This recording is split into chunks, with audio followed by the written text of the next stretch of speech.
Seat को scan कर रहे हैं हम, एक एक पार्टी ने जिन सीटों पर जीत हासिल की है वो दिखा रहे हैं। तो यहाँ पर इंडिया ब्लॉक के सीपीआईएमएल का जिक्र करना भी बेहद ज़रूरी है। फुलवारी शरीफ इनके खाते में है, इनके कोटे में ये सीट गई है और फिलहाल यहाँ पर विधायक गोपाल रविदास हैं। तो क्या इस बार भी इसी तरह यहाँ गठबंधन होगा? क्या सीपीआईएमएल की एक बार फिर से जीत होगी या फिर एनडीए की रणनीति यहाँ पर कोई काम कर सकती है? यहाँ की जनता और ये सीट का मिजाज क्या रहा है, ये जानने की हम कोशिश करेंगे। रंजन जी, फुलवारी शरीफ सीट को किस रूप में देखते हैं? क्या ये सीट अपनी पसंद बदलती रही है या फिर किसी एक पार्टी पर या किसी खास कैंडिडेट पर भरोसा करती रही है? देखिए, जब आप फुलवारी शरीफ को स्कैन करेंगे तो बहुत सारे दिलचस्प आंकड़े आपके सामने आएंगे। इसका एक मिजाज भी दिखता है कि किस तरह का मिजाज है। लेकिन उससे पहले आपको बता दूं कि जो फुलवारी शरीफ की सीट है वो पाटलिपुत्र लोकसभा के अंतर्गत जो है वो आती है।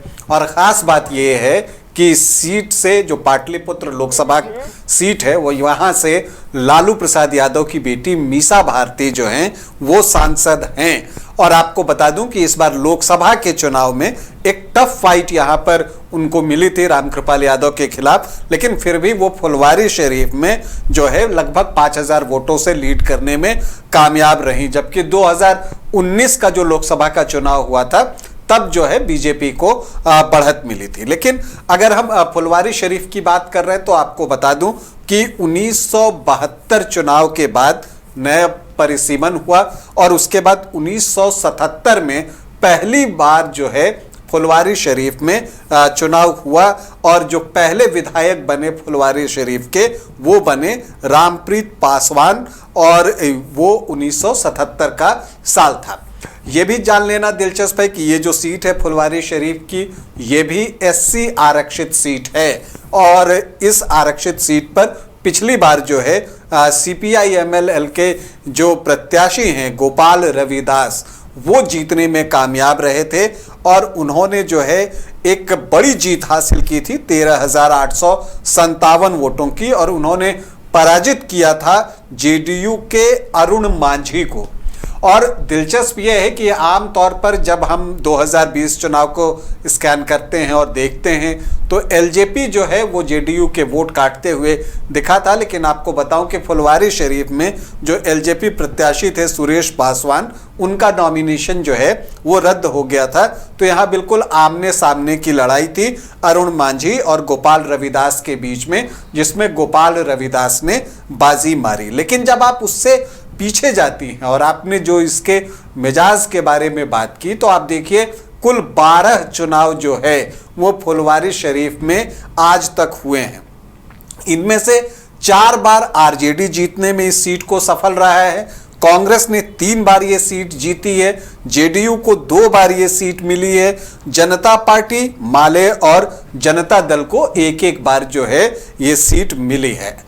अब ये तो हो गई पार्टी के आधार पर, लेकिन जब हम व्यक्ति के आधार पर आते हैं तो जो कुल 12 चुनाव यहाँ पर हुए उपचुनाव को मिलाकर, उसमें से आधी बार जो है वो श्याम रजक इस सीट को जीतने में कामयाब रहे हैं। कुल 6 बार जो है श्याम रजक फुलवारी शरीफ की जो सीट है उसे जीतने में सफल रहे हैं। अगर आप देखिए तो 2015 में श्याम रजक जेडीयू के कैंडिडेट थे और उन्होंने जो है यहाँ पर जो हम के कैंडिडेट थे राजेश्वर मांझी, चूंकि उस वक्त गठबंधन था आपको जेडीयू आरजेडी और कांग्रेस का, तो उन्होंने हम के कैंडिडेट राजेश्वर मांझी को एक बड़े मार्जिन से 45,713 वोटों से पराजित किया था। तब 94,000 से ज्यादा वोट श्याम रजक को आए थे और राजेश्वर मांझी को जो है वो 48,981 मतलब 49,000 वोट के आसपास आए थे। और तब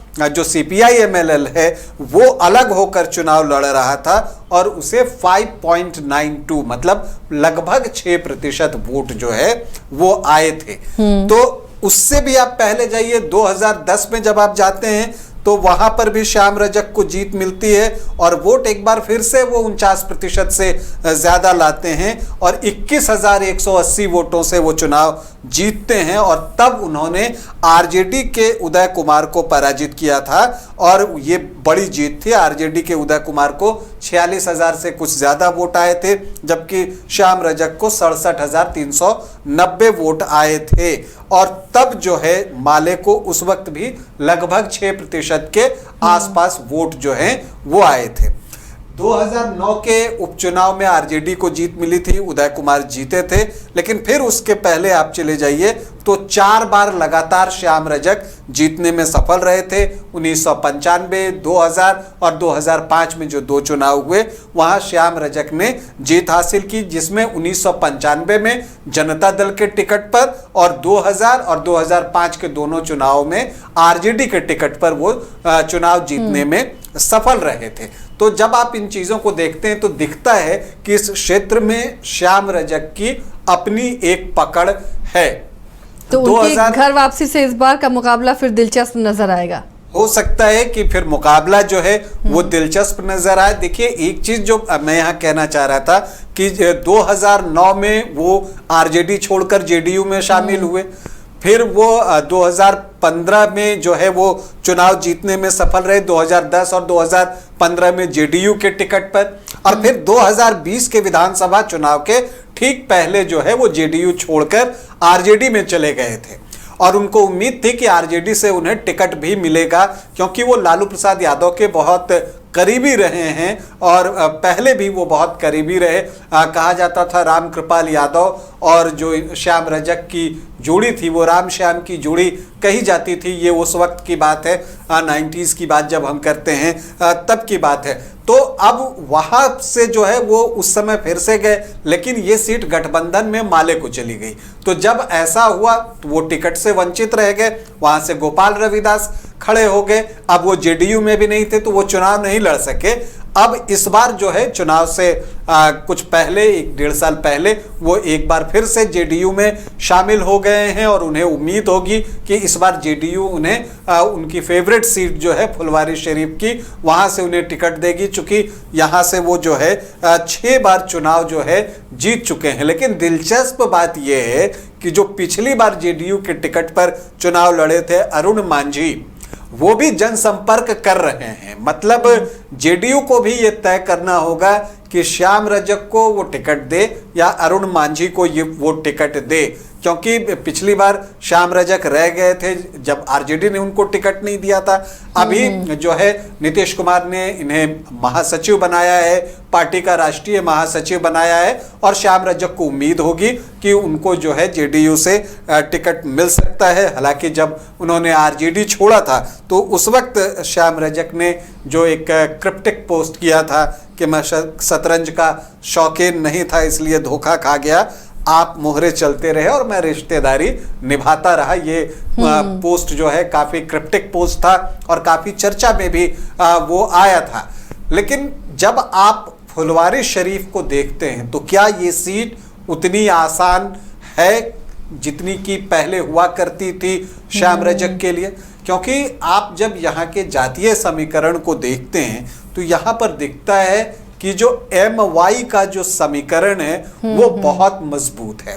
यहाँ पर अगर आप देखें तो जो मुस्लिम वोटर्स हैं वो 15 से 20% के आसपास आप देखते हैं तो कि ये निर्णायक संख्या है ये किसी को जिताने के लिए। जी हाँ, और उसके साथ साथ यादव वोटर्स भी हैं, तो वो भी जो है लगभग उसी के आसपास आपको यहाँ पर दिखेंगे, 14-15% के आसपास।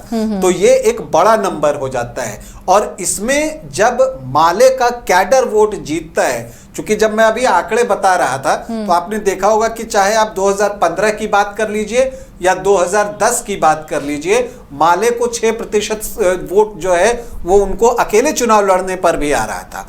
और आरजेडी का जो यहाँ बेस है वो 34-35% का 2010 में भी था, जो कि जेडीयू का बेस्ट साल था।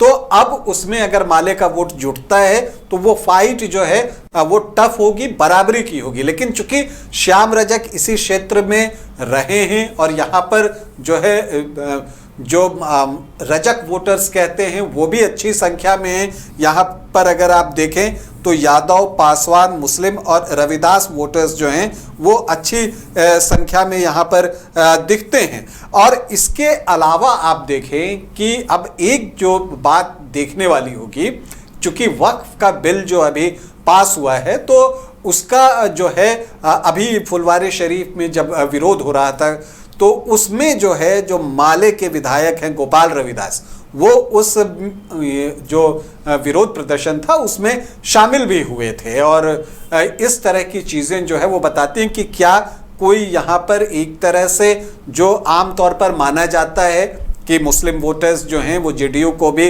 वोट करते हैं। और चूंकि श्याम रजक यहाँ लंबे समय तक जो है वो विधायक रहे हैं तो उनके रिश्ते सभी से बहुत अच्छे हैं, तो मुस्लिम भी उन्हें वोट करते रहे थे। तो इस बार क्या होता है ये देखना दिलचस्प होगा।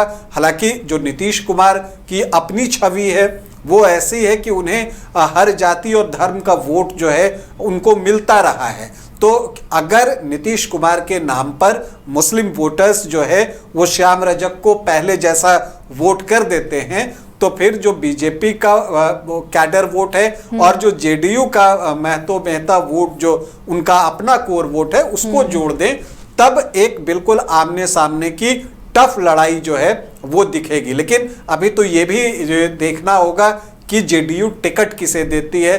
क्या यहाँ पर श्याम रजक ही चुनाव लड़ते हैं या अरुण मांझी चुनाव लड़ते हैं, अभी तो पहला फैसला ये लेना होगा कि और दूसरे कोटे से, दूसरे खेमे से बात करें तो ये सीट शेयरिंग में किसे जाती है ये सीट, वो भी दिलचस्प होगा देखना। लेकिन चूंकि इस यहाँ की जो डेमोग्राफी दिख रही है और जिस तरह से मुस्लिम वोटर्स की संख्या जो है काफी ज्यादा है, तो मुझे लगता है कि बीजेपी भी सेफ महसूस करेगी कि ये सीट जेडीयू को दे दी जाए। और यही वजह है कि इंडिया ब्लॉक में भी सीट शेयरिंग अगर होती है वहां पर तो क्या सीपीआईएमएल ही ये सीट अपने पास रखता है या फिर आरजेडी और कांग्रेस भी डिमांड करते हैं? या देखिए ये डिमांड जो है वो दूसरी पार्टियों से भी आ सकता है, क्योंकि आरजेडी यहाँ से 4 बार चुनाव जीतने में सफल रहा है और कांग्रेस ने भी 3 बार यहाँ से चुनाव जीते हैं। माले की तो पहली जीत थी जो पिछली बार मिली है। लेकिन आमतौर पर गठबंधन में सिटिंग गिटिंग की बात होती है कि जिसने जीता वो सीट उसे दे दी जाए। क्योंकि माले का प्रदर्शन पिछले